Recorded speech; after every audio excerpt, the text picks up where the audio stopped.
Hey guys, welcome back to another episode of Dynasty After Dark. We're your hosts, Calvin Timms and Dale Terry. Find us over on X at TDC_Calvin and at Dynasty_Dale. You can find the Dynasty After Dark podcast on X at FF After Dark. You can find us on YouTube, Spotify, Google, Apple, Rumble, anywhere that podcasts and video are found. You know, if you're looking for our pretty faces, you can find us over on YouTube and Rumble. If you're looking just to hear us talk, you know, just follow along the podcasts. I suggest Spotify, Apple, Google, any of those podcasting platforms. But while you're over there, if you can, just like, comment, subscribe to the channel. We appreciate it. It helps us grow, and we're trying to get out as much content as possible for you guys out there. Now, today, we are 1 week away from football. Thank goodness. So, yeah, one more week, and you guys are going to be watching. I think who is it on? I know it's the Chiefs versus the Lions. It's the Chiefs and the Lions on NBC. Dude, that's going to be a fun one, man. The Lions are going to get smacked, but it's going to be fun. They're going to score a lot. It's going to be interesting to see everyone's favorite, the Lions, get shellacked on national TV. We'll get to talk about my favorite tight end from this rookie class in that a little bit later. Here we go. But that said, we're going to be talking about our final rookie rankings for the wide receiver and tight end position. If you checked us out on Tuesday, we talked through our quarterback and running back rankings, and we're just kind of giving you guys an update because, you know, if you've been following along with the podcast, this isn't anything new. We did a way back at the end of the college season ranking on these receivers.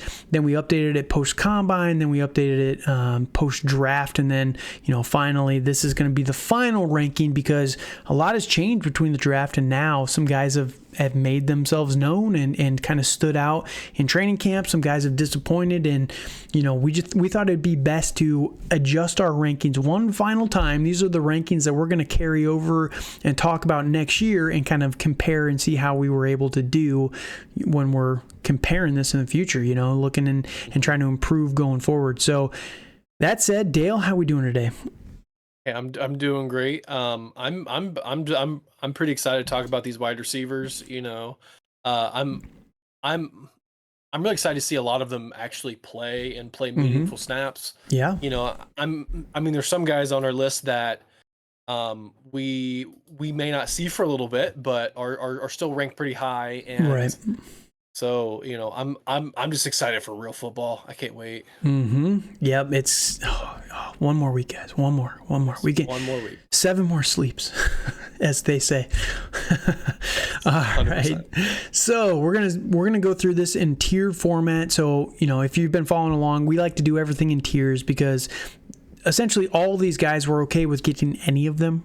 Personally, we just have preferences within the tiers. Obviously, when you start getting into it, there's one guy you would like personally over another guy, but the gap between these guys and the next tier is what matters. You know, you're fine getting any of the guys in this tier.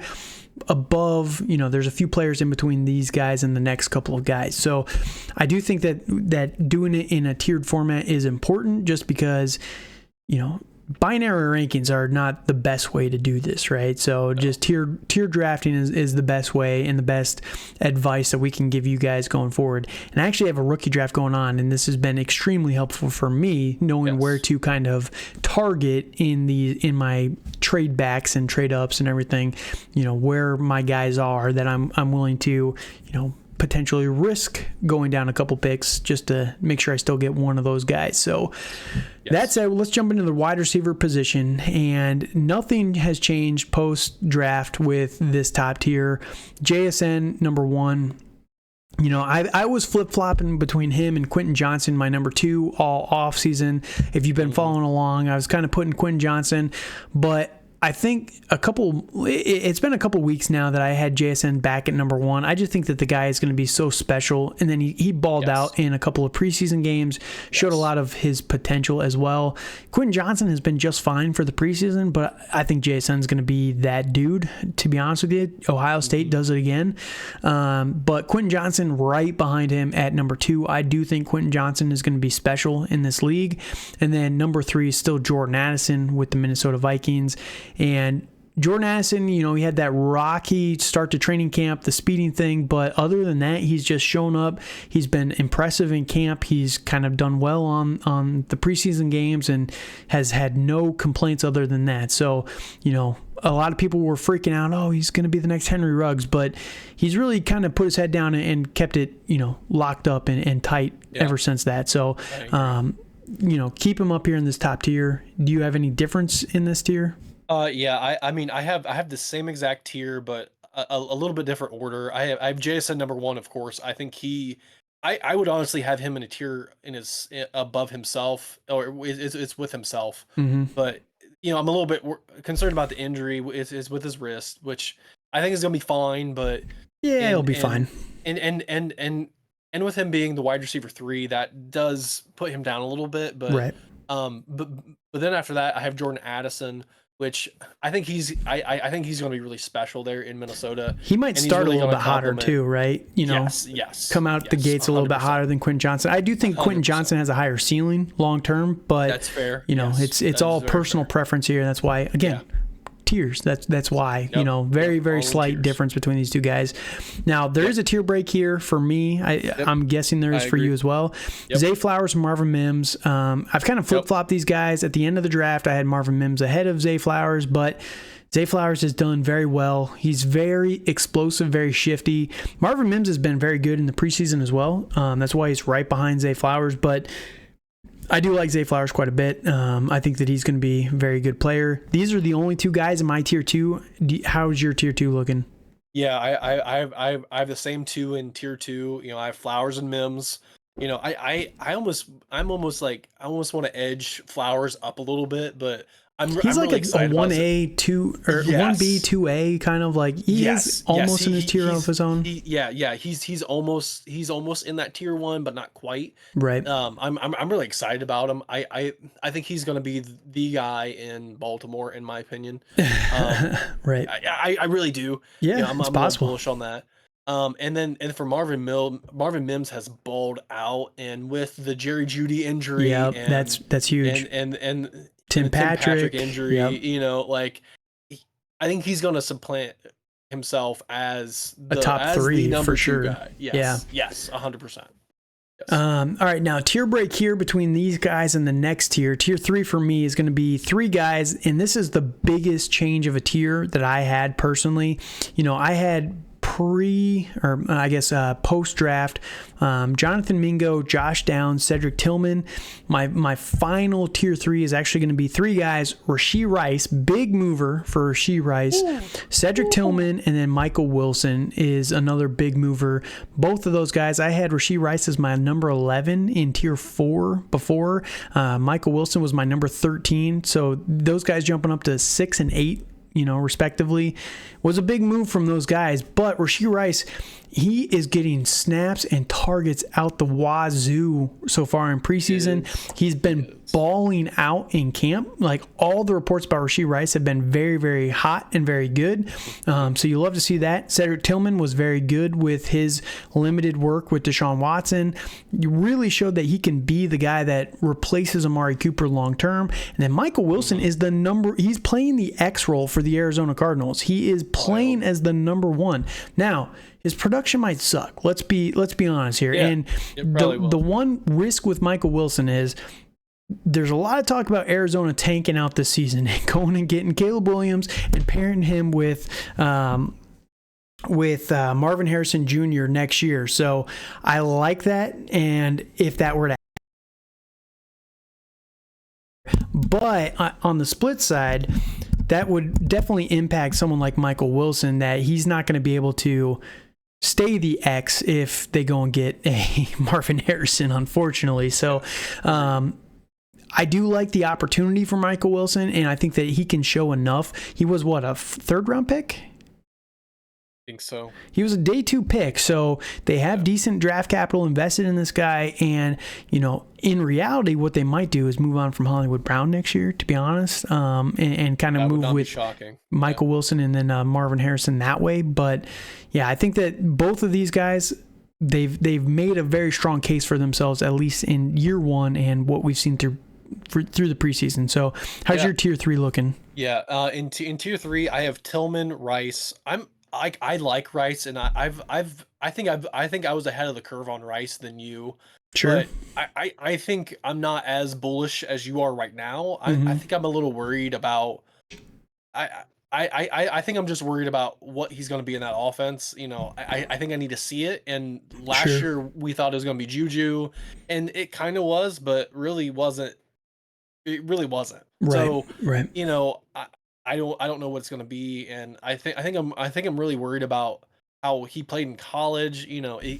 It was a very limited route tree, but in this Andy Reid offense, like, you don't have to have a big route tree to be successful. So, I mean, I still have him ranked 7th.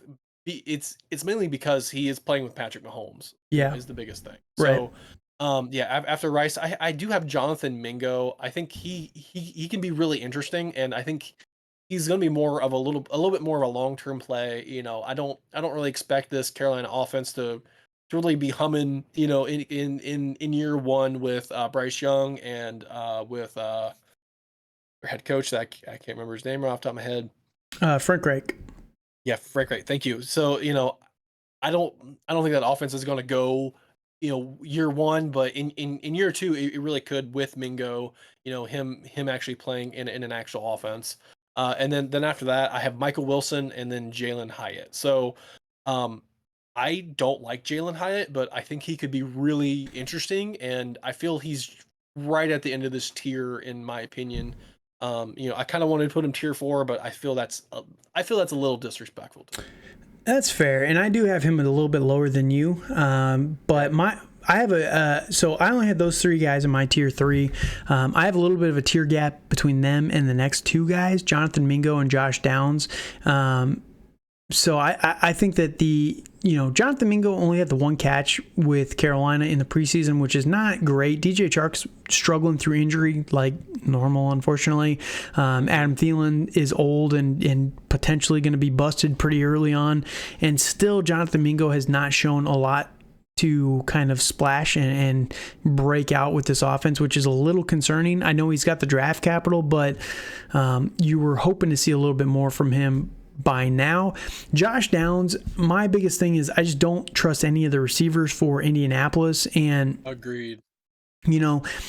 I do think that they need weapons, and I do think that Michael Pittman is going to be the number 1 for this team. And Josh Downs, I just think he's going to have a limited fantasy production, if that makes sense. So I do need to tier him down versus someone like a Michael Wilson. Now, his quarterback play might be better than Michael Wilson's, but at the same time, I think Michael Wilson's going to have a much larger share of the offense, right? Of the pie. Yeah, no, I agree with that.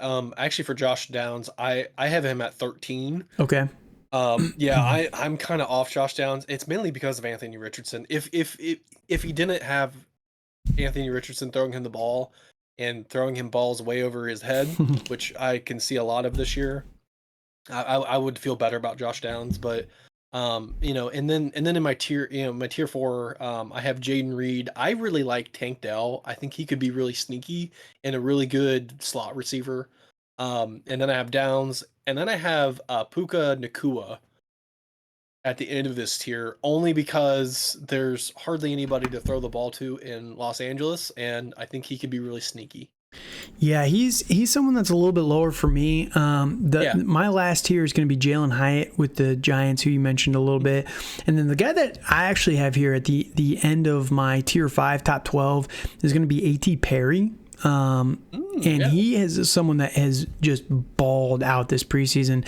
And for New Orleans, all the negative rumors are around Michael Thomas that he's just not the same guy that he used to be. He's struggling with drops. He's not running routes the same that he used to. And I get it, he hasn't played in a long time. Maybe he's a little rusty, but for a team that needs weapons, especially a wide receiver, the fact that this guy is getting targets out the wazoo through preseason and he's showing a decent amount, I think that this guy is going to be pretty good. He has a lot of sneaky upside for a team that is desperate for weapons. Now, that's my top 5 tiers. I do have a few notable guys. Is there anybody else you wanted to talk on quickly, or I can just start mentioning some of these other guys here? Let's go ahead and start mentioning some of your other guys. Kayshon Boutte is a name to just keep in mind. He's right there at the bottom of the top of the next tier, I guess. And I know that he's a guy that has had a rocky offseason, to be fair, right? He kind of struggled a little bit through college, but there was actually a medical report that actually came out, I think yesterday or today. But he ended up in 2021 having massive knee surgery, knee or ankle. I can't remember exactly which one it was. I've not read this report enough to be memorized on it, but I thought it was very interesting. So in 2021, had a pretty massive knee surgery. In 2022, there's reports and rumors that he had a second surgery on it, but it was never actually documented. And it explains why his production was a lot worse, because the injury was more substantial than people kind of let on, right? And that's why he's finally starting to make waves here in New England. And for a team that has not amazing weapons in New England, the fact that he came into this with a little bit of an attitude problem and a concentration problem, and he's picked it up and fixed a lot of it through training camp and OTAs and everything like that. So I have to give him a lot of credit, because if you're going to mess around, you will find out with Bill Belichick, right? He is not going to put up with that kind of stuff. Yes. So the fact that he was able to kind of get his mind straight and he's starting to really make splash plays as well, I think that's a very good sign, because this guy, he does have the talent to be a top 4. Like he had the talent to be in our top tier of guys. He was right after the college season, but all the offseason drama really pushed him down far. But man, this guy has all the potential you could kind of want in a receiver. Any quick thoughts on him? Yeah, it's for Boutte. I think he's literally booty, in my opinion. But yeah, I'm not really big on him. I'm not really big on that offense as a whole. I think they have a lot of different mouths to feed, and I don't think he's going to. I think he's going to make the roster this year, but for sure, I don't think he's going to last very, very, very long. We will see. This offense needs guys. So if he can show what that talent is that he has, I think he can make a name for himself. So just a name to keep. Again, he's in the tier 6 for us. So just a name to keep in mind. For me, I also still think that you should keep in mind Trey Palmer out of Tampa Bay. The Mike Evans injury, if he's not able to get back, Trey Palmer might have a little bit more opportunity early on in the season. And Baker was looking pretty good through the preseason. I don't want to get caught up on a tangent with him, but teammate Raheem Jarrett, also with the Bucs, is another guy to keep an eye on. This team is going to need weapons long term, so if one of these two guys can kind of step up, it'd be nice to see there.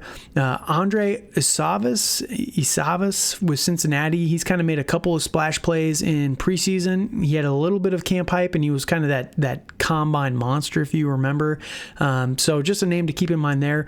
We'll see. When we're recording this, the final 52-man rosters have not come out, so 53-man rosters have not come out. So if any of these guys get cut, obviously don't keep them on your mind. Right. But I do think that the last guy I'd keep in mind is just Jaden Reed with Green Bay. You haven't heard a lot with him. Romeo Doubs has kind of been the highlight of camp so far, but Jaden Reed was a second-round pick, just worth keeping in mind there. Any guys you want to keep in mind here? I think that's about it. I feel there's a lot of wide receivers. Yeah. And there's just so many that it's hard to keep everybody in check and to see which ones that are actually going to be relevant. Right. That's the hard part, man. It's because you like to like all these guys. That's what's crazy about the NFL. You just get so many good wide receivers every year, it feels like, and not all these guys can make it. So that said, we're going to jump over to the tight end position, and this will be a little bit quicker. Not major changes for me from pre-draft or post-draft, preseason, but the biggest change for me is the ranking of this top tier. Post-draft, I had Michael Mayer, Dalton Kincaid, Sam Laporta all in tier 1, and right now I kind of have a tier 1 of just Sam Laporta and Dalton Kincaid. I've actually dropped Michael Mayer down to his own tier, a little bit down below these two guys, and it's almost exclusively due to workload, like potential volume that they're going to get in year one, I think that Dalton Kincaid's going to have a healthy amount of volume. They're going to want to justify a first-round pick on Dalton Kincaid. Sam Laporta, though, he's going to have 1 million targets, and that's why he's my number one guy right now, because that offense is in need of weapons, man. We talked about this with the running backs, why Jahmyr Gibbs is going to be potentially a superstar as his pass-catching ability is out of this world, right? Well, Sam Laporta has the same ability. He is a very, very good pass catcher. And, when you have Amon-Ra St. Brown, the Sun God out there, and the number 2 is who is the number 2 for Josh Reynolds? Right. It's not really that exciting until at least Jameson Williams gets back on the field. And then even when he does, we don't really know what he's going to be able to do for this offense. I still like the guy, but he's kind of got to prove it still. But 6 weeks is a long time, and Sam Laporta and Jahmyr Gibbs, these guys are going to be in line for 1 million targets, man, especially early. This is a pass-happy offense. So Sam Laporta is my number 1, Dalton Kincaid right behind him, and then Michael Mayer in tier 2. What are your top couple tiers look like for you? Yeah, it's for the top tier for the tight ends. I have Dalton Kincaid. I just think he's basically gonna be the wide receiver 2 in that offense. And I'm and then I have a tier break, and then I'm still pretty bullish on Michael Mayer. I still think he's gonna be the guy. They're in Vegas. I know a lot of people aren't excited about the Raiders because they're going to be a disaster this year. But I believe in talent, and I think talent does go a long way in the tight end position. So I feel he was the most talented tight end. So I do have him as my second guy, and then I have Sam Laporta. I do agree with you. I think he's going to be really interesting to see what he does in that offense, and they do have to throw to somebody else. But I'm just not as bullish as you are. I just feel that I don't feel he's as talented as the other 2 guys. Yeah, we'll see. I think that he is, man. I really do. I think this guy's got a lot of talent. Iowa, man, they're tight end university, right? I know that. All right. My tier 3 is actually going to be, there's a little bit of a tier break. This guy's gotten a lot of good reports out of Green Bay. Luke Muskgraves. Yep. We weren't sure. They took Luke Muskgraves, I think, in round 2, and then Tucker Kraft in round 3. But there's been a lot of reports out of people that have been to Green Bay camp that they are making special packages for Luke Muskgraves, and they're utilizing this guy. He's a very good player. He was banged up going into the draft process. Question marks on his health at the end of the draft cycle, but he's shown that he can be a very special weapon so far in camp, and I like to hear that. He's kind of the last of the ones that I'm really interested in. I have Darnell Washington as the last guy that I'm even drafting from this rookie class of tight ends, and he's kind of a late round pick, and I think that he's just more of a touchdown. If you need a touchdown, he's a decent stash, but other than that, I'm not really that interested in Darnell Washington. It's mostly just the top 4 guys for me for fantasy that I want to invest in long term, but yeah, it's kind of a drop off. There was a lot more guys before. Unfortunately, tight ends suck, so it is what it is. What about you? Yeah, no, I'm the same with it's with Darnell Washington. I kind of feel that a lot of these other tight ends that we could have been excited about kind of fell by the wayside, and they're not there anymore. And that's not really surprising because the tight end position is a crapshoot at best. Yep, that's basically it. So that said, that is our final wide receiver and tight end rankings. Some decent movers, especially the wide receiver position. That's where it's the hardest, but you can't really hide your talent as a wide receiver nowadays if you want to be good for fantasy football. So you'll love to see the guys that have made their way up. And, I don't think it's completely crazy that a lot of the guys that have moved up and the guys that have moved down are the really small guys who've kind of moved down a little bit, and the more traditional receivers have kind of made a little bit more of a name for themselves and solidified higher positions on their teams. But, it is what it is, right? Yeah, it is, unfortunately. All right, so that's it. Any last comments on these rookie rankings? Nope. It was a fun off season, and we are excited to do this again in about 5 months, 6 months, whatever it is.